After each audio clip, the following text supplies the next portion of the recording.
Hear about that tax exam tonight. No. Paper road. Motive voter. The Democrats illegal voting better than dead people. All right, so sign me up then. I can't do it for 3 years anyway. That's a rule. Yeah, you have to live in. No. I know you got some tenant you can use. No. We're strictly on the up and up. We'll save that for public.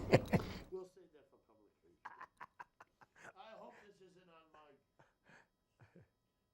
Anyway, don't worry about what we're going to talk about. We never know until we start. Yeah, I know that. That's what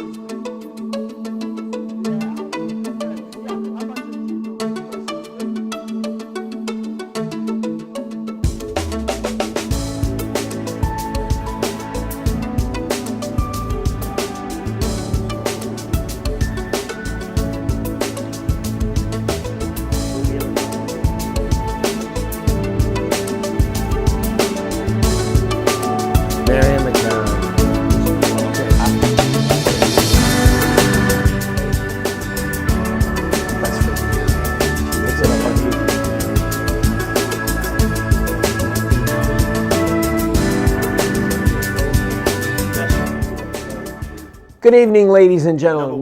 Welcome once again to another edition of the Volpe Bazzo Report. Yes. Although Bazzo may not be here much longer if he keeps talking. We want to send out welcome wishes once again to Mary Ann McCara. Our number one fan. Matter of fact, our only fan. That's why we thank her. No, she is. She's a number. And how she gets around, it's amazing. And to Mrs. Fumagalli for all the work that she does behind the scenes for setting us up on Christine YouTube. Scotti. Yes. That's right. They live in sin. It's okay. That's all right. Don't worry about it. Thanks. And with us, well, no comment. I could say you live in sin too. No, I'm married. No, he's married. No, we're in New York. We're married. No. We don't live in. It's an Alabama sin. We have a special guest tonight. Oh yes. And I know it's Vincent Vesey, who everybody calls Boo in the Peekskill area, and he's running for mayor. And I just want to give a shout out. I know, Jolene, this was all on you because you begged Vinny to come out and run for mayor, and I just want to thank you for your effort, all right? Thanks a Boo, lot. welcome to the show. Where am I sleeping tonight? Vinny, it's a pleasure. Thank you. And you know Brian, of course. Absolutely, yes. Now, don't forget to introduce Yeah, Brian. so everybody knows Brian. He's a fixture here. Now, if you notice that Dominic is here, and that means Darren's not here because they never do any shows together. Right, so right. We'll hear from Darren next week. Because he's in Puerto Rico at the beach having Mai Tais. Right, with his shirt off, which is something you don't want to no, say. It's an ugly picture. Now, this is March 5th. Mm-hmm. Can you believe we've gone through this winter already? It's already March. I mean, I'm going to be 64 this year, and this year is moving too damn fast already. That's right. I can't stand it. Wait till you hit 60. What is that, this week? Another 3 months? Yeah, I know you're gonna. Oh my God. Yes. I mean, these guys are kids. No, they're babies. I know they. Hey, I'm gonna be 48. This year. You know, at 48. No, I don't want to say that. No, don't say that. No. Because the statute of limitations hasn't run out yet. But anyway, I'm happy to see that you're running for mayor. Now, Dominic said you are born and bred in Peekskill, right? I am. Yes, I am. Okay, so give us a little bit of your background. Okay. I mean, we know your father was a mayor. Yeah, back in 1990. I mean, my question before was he an influence on you going into politics? Did he try to talk you out of politics? He never. Or did he want you to do this? He never talked me out of it, and he never pushed me into it. That's all. Okay, now go ahead to your background. You know, it was more of I think growing up in that environment as a positive influence for me to see what he was able to give back to the community, and I've always had recognized that, and I think as I got older and then became on the city council a few years back, that kind of is what started everything for me. So you ran already for councilman here in Right, I was in the city council from 2014 through 2017. And then you decided not to run for re-election. You said because you're still a young kid. Well, I had a couple things. One is I have 2 kids in college now. Right, but they weren't in college then. Well, one of them was, and one was graduating high school, as well as, just a little background on me. So I'm born and bred, raised in Peekskill. My wife, Jolene, and I have raised 3 children here. two of which are in college right now, and my youngest daughter, Sophia, is in the 5th grade at Hillcrest Elementary School. I am in. Just a bragging rights. I am in the aviation business sector as a consultant. I spent 15 years prior to me owning my own business with the Port Authority of New York and New Jersey in the aviation field. So when they told you to go fly a kite as a kid, you took them literally. Well, the funny thing, I was in the restaurant business prior to that, so I don't know how I got to where I am. But when I was 26 years old, I started with the Port Authority out of Kennedy Airport and spent a long time there. And now I've been out 8 years and have my own business. So, What do you think? You work for a government entity. You knew there was a paycheck every week, and you had a little. Now you're on your own. yeah. What? Because Dominic and I have always been on our own, so I can't say, what is it like to work and then come. What is the biggest change for you when you've gone on your own to having a job that was pretty much secure as long as you wanted it? Right. I mean, it was secure in a sense. I was in a position where I was kind of topping out salary-wise. I was about 40 years old at the time. Kids were getting older, and I was, tell you the truth, looking at a job with the state that I would have had to basically stay about 30 years to collect a decent pension. I was at that 15-year mark, and I started looking at the opportunities internally and then the opportunities externally I had through business. And timing was right. I had some offers on the table to leave, so I did so. And I guess the biggest thing for me was I was able to spend a lot more time with my family. I work from home a couple days a week, which gives me a little more flexibility, although it's a little more travel, and obviously you have to make it on your own. You're not relying on somebody else to. Yeah, but you got to admit, give you it's a nice paycheck. not the only person you have to answer to is your wife. That's true. That's true. I mean, Since people when is always- that nice? No, in the end, when I was in the bar business, happy hour was always busy because you had people that not only had to answer to their wife, they had to answer to their boss. They didn't have a break. Right. So they go and they pound it away until one of them disappears from their mind. But, when you're your own boss, really, where you only have whatever you have to answer to is only coming from the house. Right. That's half of life's aggravations gone. Right. Right. And it's got to be like when I say the difference, the weight, the fact that you Well- make your decisions and you don't have to check and say, hey, boss, what do you think? It isn't, but the reality is also is that, if you don't, now you have nobody else to rely on. Right. So to support your family and have to do so and make your own way in your own business in life is a little more riskier, I would say, than just keeping that state job for 30 years and collecting the pension, which in itself is a great situation for a lot of guys. I see the guys I learned from in the business were all 40-year guys that would stay with the state, but things have changed in the state a lot too. You're not seeing as many people stay, and I think the state doesn't want a lot of people to stay for that reasons either. So there's a big combination. The of things economics, going and on there. I know you know this, is Yeah. that things are changing. There used to be like tier 1 and tier 2. Yeah, I'm tier 4, and now I think And they're now up to there's tier 6. 6 and 7 Yeah, already, yeah. and literally they're cutting back on. They've taken away on a the lot. pensions, on the medical, Yeah. the health insurance, things like that, because the state realizes, hey, we can't keep this up because the pension right. costs are So now through the roof. So now you're here, and now we got you here because you're running for mayor on the Republican ticket. Yep. And I don't expect a nasty fight because Dominic tells me you and Andre are personal friends.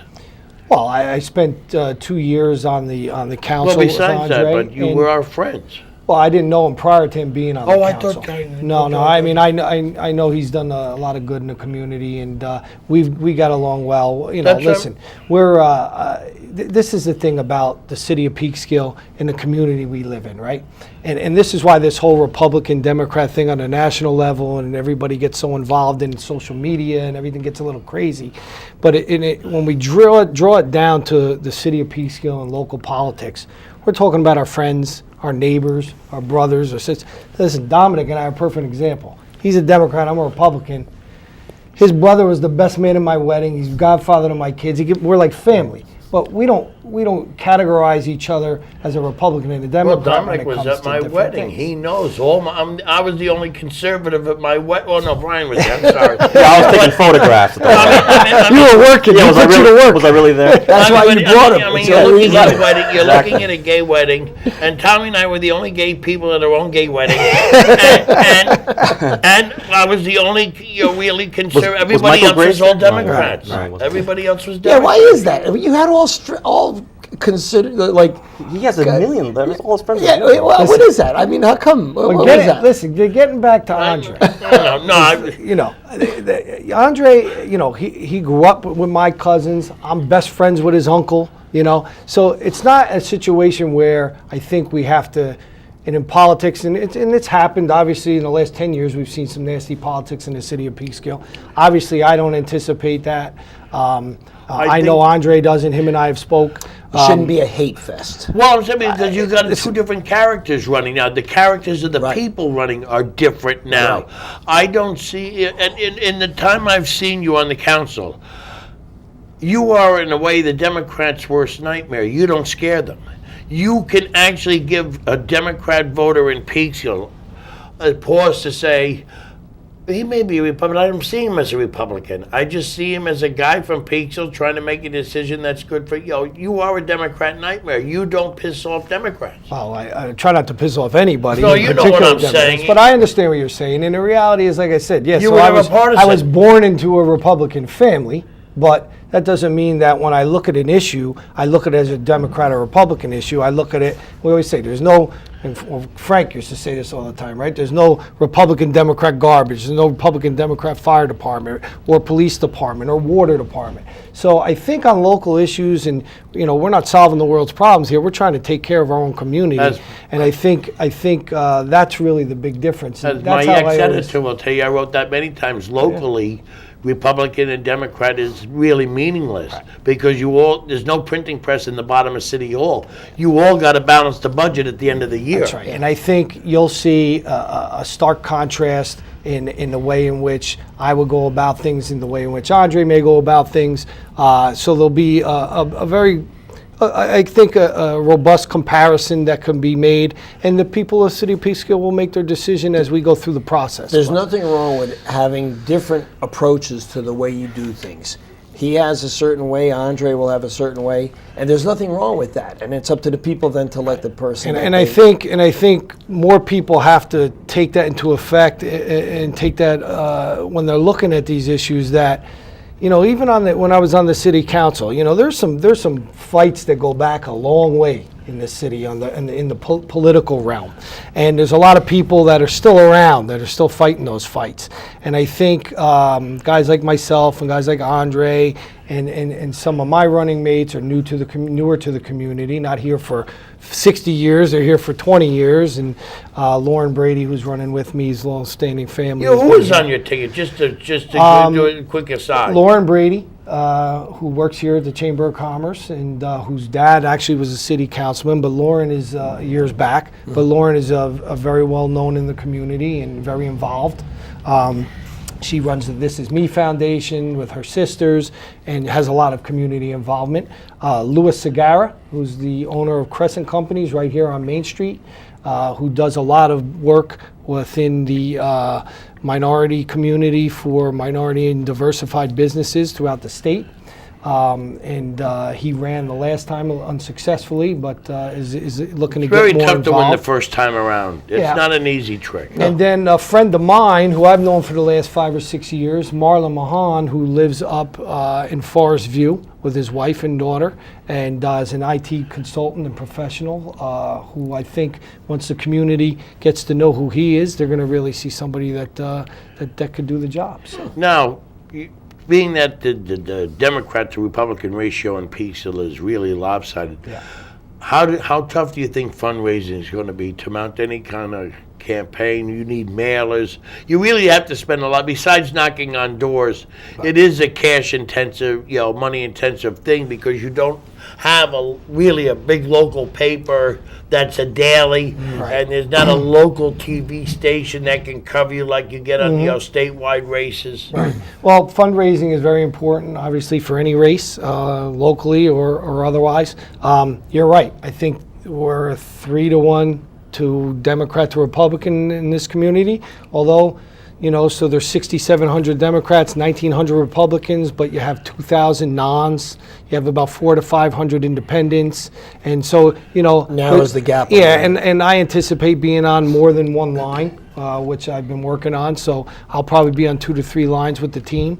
So we'll give people a choice in that manner. You better enjoy that while it lasts, because the Senate Democrats just passed the non-fusion voting bill. Yeah. If it passes the Assembly and Cuomo signs it, no more cross endorsements. Yeah. Every party's going to have to field their own candidate. So enjoy it while it lasts, because they're not going to be able to grandfather it backwards. Yeah. Right. But you might as well enjoy it while it lasts. You may be one of the last candidates to enjoy that. As far as the fundraising efforts go, we have a lot of support locally. From the business community, from people outside of the community that have an interest in the community. As well as myself and my business contacts, I have a lot of support. So I think we'll be fine on the money raising Okay, side. now you have issues facing Peekskill now. Number one is the fund balance. Yeah. Tell people what the fund balance is and what the issue is at the moment that deals with, because you were on the council, there was a nice hefty fund balance, and apparently there's not a hefty fund balance. Well, what is the fund balance? The fund balance is the buckets of money that are basically the savings account for the city. Some of them are allocated, some of them are unallocated. And the allocated fund balances are for taxes and for the firehouse. There's a allocated fund balance. There's different pockets of money. The unallocated fund balance is basically the city savings account. And The rainy day fund. yeah, the rainy day fund. And what we saw this is, we've talked about this a lot, and part of the reason why I've kind of taken notice again, I've only been out a year and a half now, is the unallocated fund balance went from $15 million down to $7,500 in the course of 6 years, from when John Testa left to when Mary Foster left office. For whatever those reasons are, I'm not going to rehash Yeah, those. I'm not just talking about figures. We built back up from 2014 to 2017, the fund balance back up to about 3.2 million, and we took about, the last year we were in office for 2018, we took about $500,000 to reinvest into the city infrastructure. So about 2.7 million. And what we saw, revenues over expenses climb $2.5 million a year in 2016 to 17, $1.1 million a year in 2017 to 18. So, and what you see this year, I noticed the revenues over expenses, $38,000. Now that was the projection from Ann Scaglione, who's a great city controller, but the financial report hasn't been issued yet for the year 2018. I'm hoping it was at least that. But so you see it now again, stagnant. And we've increased our expenditures 1.8 million. So we're bringing in more money, but they're spending it. And what are they spending it on? That's the question I'm going to ask you next. Well, there's been some hires within the city, to be nice to say, that, in my opinion, were very partisan. I don't appreciate that the taxpayer-funded dollars would go to additional resources that, may not be as qualified as they should have been, or in areas of the city that they could have been better utilized. We're running up massive amounts of overtime in certain departments, which would tell me maybe we need a couple more full-time people there. But it just goes back to, I think, the understanding of municipal governing, municipal budgeting, contract management, and business in general. And I don't, like I said, we're not going to make this a nasty campaign, but it will be critical. And it'll be critical of the ability for those that are in office to actually get the job done in a way that keeps the city healthy financially and in the public I side. don't think saying somebody should be accountable is to be nasty. No. You're in charge of the purse strings. You vote for how money is spent. Justify it to the taxpayer. I mean, we were just talking off the air. There was money allocated for another code inspector. You see on Facebook all the time on the Peekskill sites, people are saying, "Where's the code inspector for this business, or for the for this for property, whatever." A number of things. We're not you just don't limit it. And you said that but nobody ever hired the code inspector. 2016 or 2017, I forget what budget year it was, we had allocated money for an additional code enforcement officer, which if anybody drives around these neighborhoods in the city of Peekskill understands we can definitely use another code enforcement officer, probably 2 more. Well, just to keep the businesses, Just to everybody on keep their everybody, just to keep everything in the community, the quality of life within the Right. communities to a standard that is acceptable to everybody that lives here. And when asked the question why it hasn't been filled, you get the answer, I can't find anybody qualified yet. Now, there's a list. That's a list. It's a civil service list. It comes off the county. The reality is they don't want to fill it because they don't have the money to pay it because they're using it for something else. And, these are the That's what I'm being games that get accountable, played Patricia. with city budgets. You increase your revenues to justify your increased expenditures, and at the end of the day, you hope that you can cut in certain areas to make up that difference. And it's really not benefiting the city. And I've seen it now already, within a year and a half of me leaving office, going right back to the same old practices that burned through $15 million in this city. And listen, we're not a rich community. We're the second most affordable community in the county, county of Westchester. So, which goes to show you that we really need a good balance of affordable housing, of unaffordable housing. We need people with disposable income here to support our businesses and to be able to grow the business base. That's why I laugh about people that talk about people with money and they demonize people with, well, who's got the disposable income to support the business? Everybody's got to eat, okay, so then people are always going to have money to buy food. And it's for but people- you have other businesses Right. that are more, computers and they... Retail's lacking in this community. We should have, and I'm talking about not food retail. I'm talking about retail in the sense of clothing stores. And like when we all grew up here, we shopped downtown. And the economy is booming. Okay, all What around could you do us. as mayor to bring in retail that's not here now? Because I see parking to be the problem with that. Well, there's a number of issues. One is parking is not really as big as a problem as everybody thinks it is. Okay. They went out and did a study for the parking infrastructure within the city. The study came back and said that there was an ample enough space within these garages and on the street that's provided for the community. The problem is that it's not properly signed, it's not properly lit. If people don't feel safe going into the James Street garage, then we should have a personnel in there man it. So your security guard or somebody that make people feel safe. It's a walkable city. You should be able to park wherever you want, and there really has to be a restructuring of the permit process. There's a whole process that has to be looked at. But to do a study, throw up a couple of signs, not even trailblazing signs, but signs on the garages that with a blue P, is not going to get it done. So there's that. I think you have to really start talking to some of these mall developers that are not getting out of the mall business, but are able to buy blocks of retail to enhance your downtown. We have a big project on Lower South Street that the brownfields are expiring now. We've been talking about retail in that area What does that mean, for... the brownfields are now you lost me on that. The brownfields are, it's a contaminated piece of Right, property. I remember that. I remember that. The basically is that the state will give you a brownfield designation, which any new developer that comes in to purchase the property will be able to take care of the environmental condition, but then take the money that was allocated towards that as tax credits moving forward. But that's only good for 5 years, I think. Right. And it's been in effect now for almost 3. So the clock's ticking. They put an RFP out on the street. The RFP, wasn't anything that I would have put out. And that's the other thing. You got to have people on the city council and in the mayor's office that can help work with city staff to help them develop RFPs, programs, business policies that that you can help them do their jobs with. So I'm And assuming that's the ticket you try to put together. that's the ticket I try to put together, and that's what I think is lacking in City Hall, to be honest with you. You know? So you're talking about business management.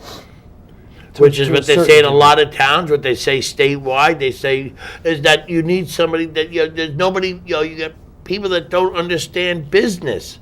And basically running even though it shouldn't be 100% dollars and cents business, but there's got to be a heavy reliance on common sense. Even when you ran for office, you always talk about money. The one question I have for you as a mayor, Yeah. how dangerous is the taxi situation here in the city of Peekskill? Not at all. Not. I knew you guys were conspiring for something. Now, Brian. Well, we have one company in town that's really giving us problems. Listen, don't talk about Ramon's company. Like no, I'm just kidding. Now, Brian, you covered Peekskill. I mean, and now you live in Yorktown and all this, but I know as a person that comes to Peekskill, you come in here, you want to bring your family in here. What would you want to see in Peekskill to? Well, a lot of what Mr. Vessi's talking about. I mean, growing up in Katona, we always saw Peekskill. Snooty Pete. We thought Peekskill no-go zone, basically, Right, right? All the news was negative, except for Elton Brand. And Right, a few right, others, right? But then I got to know Andy, and he said, "Hey, come on, check out Peekskill." So all right, it's not too bad. A lot of great people in Peekskill, but I remember running the Peekskill Post. There were consistent stories of things you're talking about, people urinating in the parking garages and things in the parks that Quality kids shouldn't. of life stuff, Quality yeah. of life, Yeah, and it yeah. was just I think the retail thing, what you're talking about, I think that would be something, definitely. I mean, we live in Shrub Oak. I live right next to the JV Mall. Right. That's dying. I mean, Right. they've tried to revive it. Ghost Still, town. you go Yeah. in there. There's nothing there. So I'm not an expert, obviously, but just something. And I don't know. I mean, even do people care, but they don't look at the people who win elections in New York State, from the governor on down, for the most part. They're not really pro-business people. We're a horrible state for business. But New York voters keep voting for anti-business governorships and locally or at the higher level. So, what I've seen in Peekskill the last few years is you have kind of the Republicans talking about fund balance, that sort of thing, and the Democrats are talking about things that are more emotional, that get people fired up. Right. And I don't know. I mean, obviously, I'm not a campaign manager, but you're gonna with that ratio that you mentioned, 3-1, you're gonna have a tough time. Well, listen, I mean, it's not all obviously business. City Yeah. of Peekskill has a very big social scene and a community involvement scene that we've always been involved with here in the City of Peekskill. But the commerce helps build those programs and support those programs. So it's a very important aspect of it. And listen, also, there's issues like this homeless shelter that come up. Never had to get to the point where it did, The people that are involved with that, just the optics of it, it doesn't look good for Andre, for the Democrats, the people on those committees that run SHOP. It's a great organization. It's been here 30 years. Tell you the truth, there's nothing in the zoning that even allows a shelter in the City of Peekskill, period. But it's here. It's been here for 30 years. But Andre should have handled that. And to tell people to come to the City Hall and have to take 6 months of their life to speak every Monday on an issue that he should have taken offline and taken care of this one way or the other.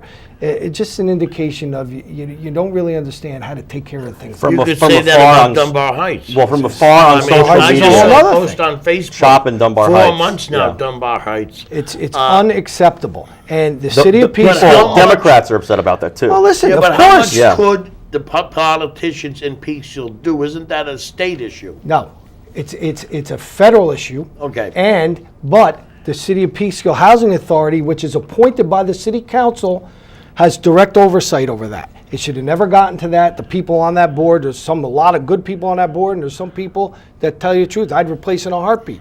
Can you? For what that absolute well, Only if I have a majority. No, Council, I'm just yeah. saying is that, so the mayor Or- with the majority, if they had the majority Well, you votes, need could do four. that. You need four of You the seven. appoint the members of the housing authority. Now, we're going to run out of time. I got one question. Let's say you're in a divided government like Frank. Can you work well with others I think that I are not of your party? Absolutely, and I think I've demonstrated that over the years. I was on the council for 4 years, and I think everybody on that council knows me. I'm easy to work with, and if I had to, obviously I'd love to be in the majority so I can push some stuff through, but I also don't think that I'll have the pushback that Frank got because, like I said, people are fighting battles from 30 years ago that have nothing to do with it. Well, like I said off the air, you are not polarizing. You're a Democrat's worst nightmare. You don't get them mad at you. I try not to. Well, you seem to have succeeded. Well, I hope you'll come on again. Absolutely. Because we, as long as we have a studio, Yeah. which I don't think we would have lost with because it's been under Democrats that we lost Yorktown and now Peachville. It was under Democrat administration, not Republican. Another business deal that should have been made. Yes, Yeah. it's true. We lost it under Peters. Well, Okay. wasn't that Susan Siegel that did that? No, Peters.